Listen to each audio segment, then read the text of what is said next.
Hi friends, ఇదైతే మనకి BEML అనమాట. భారత్ ఎర్త్ మూవర్స్ లిమిటెడ్ అంటారు. ఇదైతే మనకి మినిస్ట్రీ ఆఫ్ డిఫెన్స్కి సంబంధించి అనమాట. అప్రెంటిస్ కోసం అయితే ఒక అడ్వర్టైజ్మెంట్ అయితే ఇష్యూ చేయడం జరుగుతుంది అనమాట. టోటల్గా మనకి 1346, దాదాపుగా వాటిలో ఐటీఐ వాళ్ళకి సంబంధించి మనకి 800 నుంచి 900 దాకా వాళ్ళకే వేకెన్సీస్ అయితే ఉన్నాయన్నమాట. మీ ట్రైనింగ్ అనేది ఎక్కడంటే బెంగళూరు, అలాగే మైసూరు, అలాగే కేజీఎఫ్ కాంప్లెక్స్తో పాటు మనకి పాలక్కడ్ ఆ యొక్క లొకేషన్స్లో అయితే ఎవరైతే ఫ్రెషర్స్ ఉన్నారో వాళ్ళకి 1 సంవత్సరం పాటు అయితే ట్రైనింగ్ అయితే ఇవ్వడం జరుగుతుంది అనమాట. బీఈ బీటెక్ వాళ్ళకి వేకెన్సీస్ ఉన్నాయి, డిప్లొమా హోల్డర్స్ కూడా ఉన్నాయి, BBA BCom BBA BSc BCA వీళ్ళందరికీ కూడా వేకెన్సీస్ ఉన్నాయన్నమాట. అంటే నాన్ ఇంజనీరింగ్ వాళ్ళకు కూడాను అవకాశం అయితే ఉన్నదన్నమాట. ఎవరన్నా ఫ్రెషర్స్ ఉంటే కనుక గతంలో ఎక్కడ కూడాను ఎటువంటి ట్రైనింగ్ తీసుకోకుండా ఎక్కడైనా ట్రైనింగ్ తీసుకుంటే బాగుంటుంది అని అనుకున్న వాళ్ళకైతే ఇది మంచి అవకాశం అనమాట.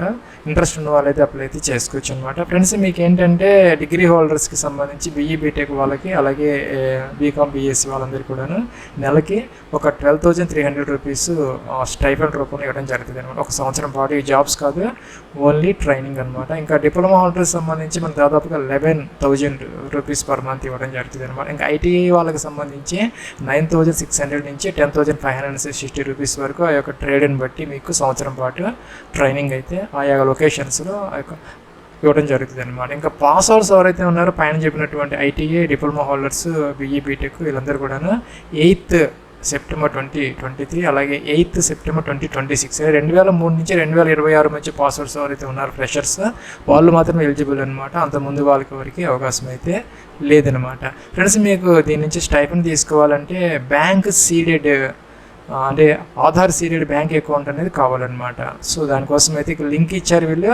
ఈ లింక్ని మీరు కాపీ పేస్ట్ చేసుకొని ఈ యొక్క బ్రౌజర్లో మీరు చెక్ అయితే చేసుకోవచ్చు అనమాట. మీ బ్యాంక్ అకౌంట్ ఆధార్ సీడెడా కాదు, లేకపోతే చేసుకుంటే మీకు దాంట్లో అమౌంట్ అనేది పడుతుంది అనమాట.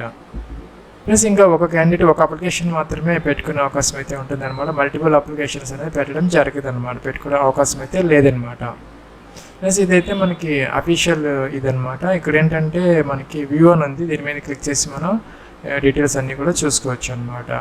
నోటిఫికేషన్ డీటెయిల్స్ అన్నీ కూడా చూసుకోవచ్చు అనమాట. ఎవరికైతే ఇంట్రెస్ట్ ఉన్నదో వాళ్ళైతే ఇక్కడ అప్లై చేయడం కోసం ఇక్కడ న్యూ రిజిస్ట్రేషన్ అని ఉంది, దీని మీద క్లిక్ చేసి మొదటైతే రిజిస్ట్రేషన్ చేసుకొని తర్వాత ఏంటంటే మనం లాగిన్ అవ్వాలి. లాగిన్ అప్లికేషన్ ఫామ్ అయితే ఫ్రీగా మనం చేసుకోవచ్చు అనమాట.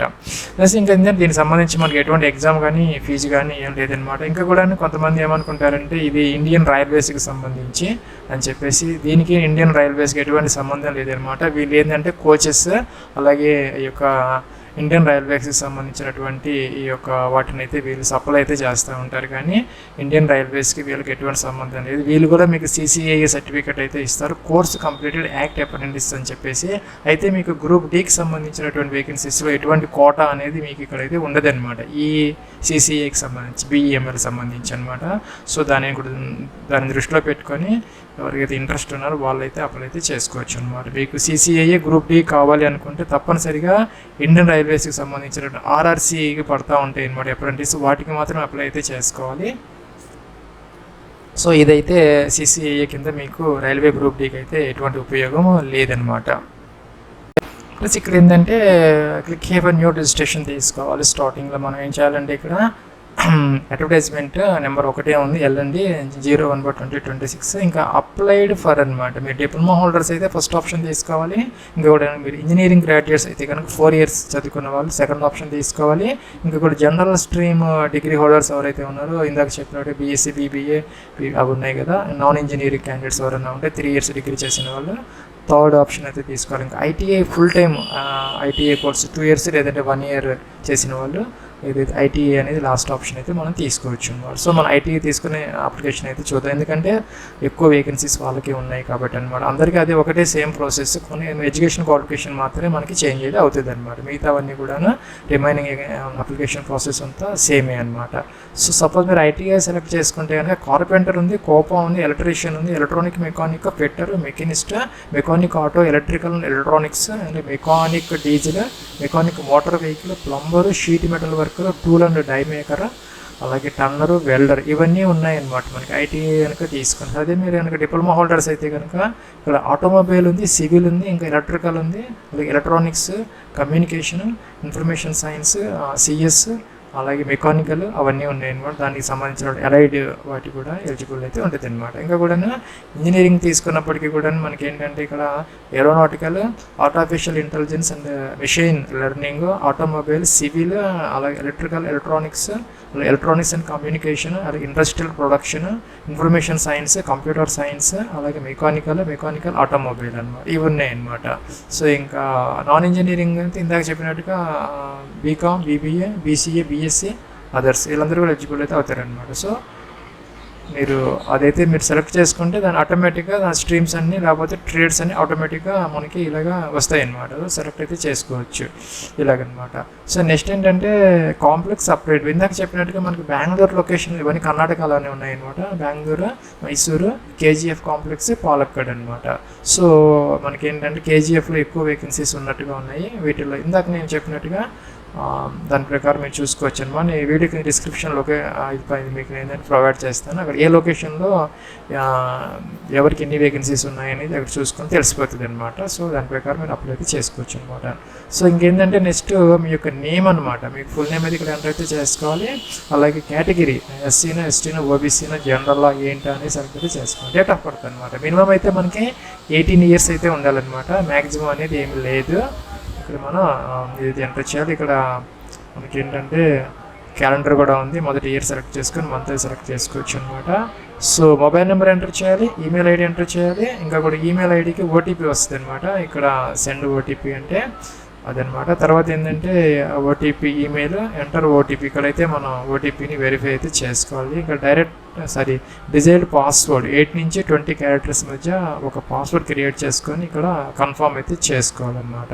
చేసుకున్న తర్వాత ఏంటంటే మనం కిందకి వచ్చి క్యాప్చా ఎంటర్ చేయాలి. ఇక్కడ ఏంటంటే రిజిస్టర్ అనే బటన్ ఉంది, రిజిస్టర్ అయితే చేసుకోవచ్చు. ప్లస్ ఇక్కడ మీరు కనుక ఎస్సీ, ఎస్టీ, ఓబీసీ, ఈడబ్ల్యూఎస్ ఇస్తే దానికి సంబంధించినటువంటి సర్టిఫికేట్ ఇష్యూ డేట్ అనేది మెన్షన్ అయితే మనం చేయాలన్నమాట. ఓబీసీ, ఈడబ్ల్యూఎస్ వాళ్ళకి సంబంధించి 1/4/2026 తర్వాత తీసుకున్నది మాత్రమే మీకు ఎలిజిబుల్ అయితే అవుతుంది అనమాట. మీ అంతకుముందు ఉన్నది ఎలిజిబిలిటీ అయితే ఉండదు అనమాట. సో అలాగే ఇక్కడ చూసుకుంటే ప్లస్ ఇక్కడ మన ఓటీపీ అనేది ఈమెయిల్ ఐడి కాదనమాట, మొబైల్కి వచ్చింది. సో ఎంటర్ చేశాను నేను. నెక్స్ట్ ఏంటంటే సెండ్ ఓటీపీ అని చెప్పేసి ఈమెయిల్ కూడా అడుగుతున్నారు. సో ఇది కూడా మనం వెరిఫై అయితే చేసుకొని క్యాప్చర్ ఎంటర్ చేసి రిజిస్టర్ అన్నది. ప్లస్ మీకు నెక్స్ట్ ఇలా వస్తుంది అనమాట. రిజిస్ట్రేషన్ సక్సెస్ఫుల్ అని వస్తుంది. మీకు రిజిస్ట్రేషన్ నెంబర్ అలాట్ అవుతుంది. ఇక్కడ ఏంటంటే లాగిన్ చేసుకోవాలన్నమాట మనం. సో ఇదైతే లాగిన్ ఫామ్ అనమాట. రిజిస్ట్రేషన్ నెంబర్ ఇక్కడ రిజిస్ట్రేషన్ నెంబర్, పాస్వర్డ్ క్యాప్చర్ ఇచ్చేసి లాగిన్ అయితే వచ్చేసుకోవాలన్నమాట. ప్లస్ ఇక్కడైతే మనకి లాగిన్ ఇఫ్ ఆల్రెడీ రిజిస్టర్డ్ ఉంది. అంటే నేను ప్రాపర్గా రిజిస్ట్రేషన్ నెంబర్, పాస్వర్డ్ ఇచ్చినా కూడా ఇదైతే తీసుకోవట్లేదు అనమాట. లాగిన్ అయితే అవ్వడం లేదు. అండ్ పాస్వర్డ్ ఎంటర్ చేయమని వస్తుంది. ఎంటర్ చేసినా కూడా అలాగే వస్తుంది అనమాట ఎర్రర్. ప్లస్ మీరు కూడా ట్రై చేయండి. మీకు కనుక వస్తే కనుక మీరు కింద కామెంట్ సెక్షన్లో ఒకసారి మీరు కామెంట్ చేస్తే మిగతా అప్లికేషన్ ప్రాసెస్ అయితే నేను చేయడానికి ప్రయత్నం చేస్తాను అనమాట. సో ఇదైతే నాకైతే రావడం లేదనమాట లాగిన్ చేస్తే. సో ప్రాబ్లం అయితే ఉన్నది. సో తర్వాత వేరే రెక్టిఫై చేస్తారేమో చూద్దాము. సో ఫ్రెండ్స్ మొదట ఏంటంటే మీరు అప్లై చేసుకునే దానికి ముందు ఏంటంటే ఐటీఐ వాళ్ళు ఎవరైతే ఉన్నారో వాళ్ళు ఏంటంటే NAPSలో ఈ యొక్క ఎన్రోల్మెంట్ ప్రాసెస్ అయితే చేసుకోవాలన్నమాట ఫ్రీగా. అలాగే డిప్లొమా హోల్డర్స్, అలాగే డిగ్రీ హోల్డర్స్ అందరూ కూడా నాన్ ఇంజనీరింగ్ కానీ ఇంజనీరింగ్ కానీ లేదంటే NATS 2.0 తప్పనిసరిగా ఏంటంటే ఎన్రోల్మెంట్ చేసుకొని ఆ యొక్క ఎన్రోల్మెంట్ నెంబర్ అనేది పొందాలన్నమాట మనం. సో వీటిలో మనం ఫ్రీగా అయితే చేసుకోవచ్చు. అలాగే BEMLలో కూడా ఈ అప్లికేషన్ ప్రాసెస్కి సంబంధించి కూడా మనకి ఎటువంటి అప్లికేషన్ ఫీజు కానీ అలాగే రిటర్న్ టెస్ట్ కానీ ఎటువంటి ఇంటర్వ్యూ కానీ లేదనమాట. There is no application fee, return examination or interview process for applicants అనమాట. సో అదైతే దృష్టిలో పెట్టుకొని మీరైతే చేసుకోవచ్చు. మొదటి ఏంటంటే NAPSని ఇన్స్టాల్ చేసుకొని తర్వాత ఇక్కడ అప్లికేషన్ ఫామ్ అనేది మనం ఫిల్అప్ అయితే చేసుకోవాలన్నమాట.